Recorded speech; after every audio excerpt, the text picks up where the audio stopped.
আইন মন্ত্রণালয়ে আসিফ নজরুল যিনি রয়েছেন, ওনাদের উপরে জনগণের কিন্তু আস্থা নেই।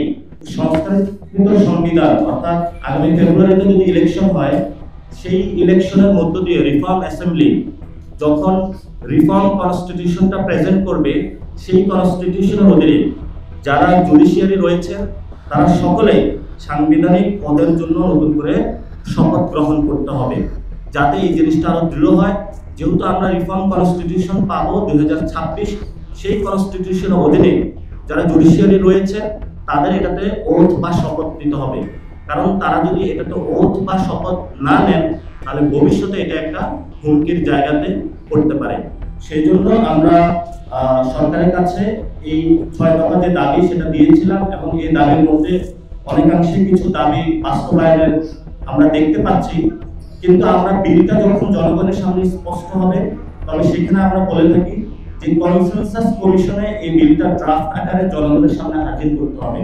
অর্থাৎ এটা যদি এখন আইন মন্ত্রণালয়ে পাঠানো হয়, আইন মন্ত্রণালয়ে আসিফ নজরুল যিনি রয়েছেন, ওনাদের উপরে জনগণের কিন্তু আস্থা নেই, এবং উনি বারবার কিন্তু জনগণের আস্থার বাইরে গিয়ে এই যে আমাদের জুলাই সনদটা রয়েছে সেটাকে সংবিধানের অধীনে কথা বলে এটাকে ভিন্ন খাতে নেওয়ার প্রচেষ্টা করছেন।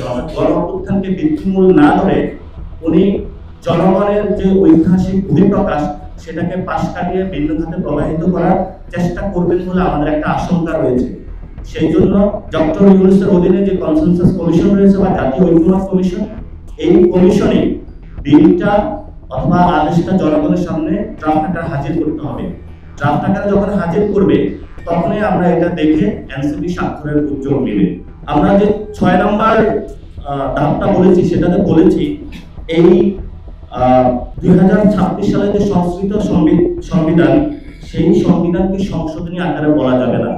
কারণ সংশোধনী বা অ্যামেন্ডমেন্টের মাধ্যমে কোর্টের রায়ের মধ্য দিয়ে এই জনগণের যে ঐতিহাসিক বিজয়, এই বিজয়কে আবার কোর্টের মাধ্যমে চ্যালেঞ্জ করে এটাকে ধ্বংস করে দেওয়া একটি পায়তারা আমরা ইতিমধ্যেই লক্ষ্য করতে রাজনৈতিক দলগুলোর মধ্যে আমরা দেখেছি। ভবিষ্যতে এই ধরনের কোনো প্রসেস আমরা বাংলাদেশে জনগণের বিপক্ষে গিয়ে কোনো রাজনৈতিক দলের কাছে আহ্বান থাকবে আপনাদেরকে এই ধরনের কর্মকাণ্ড থেকে আপনাদেরকে জনগণের পক্ষে দাঁড়ানোর জন্য আপনাদের কাছে আহ্বান থাকবে।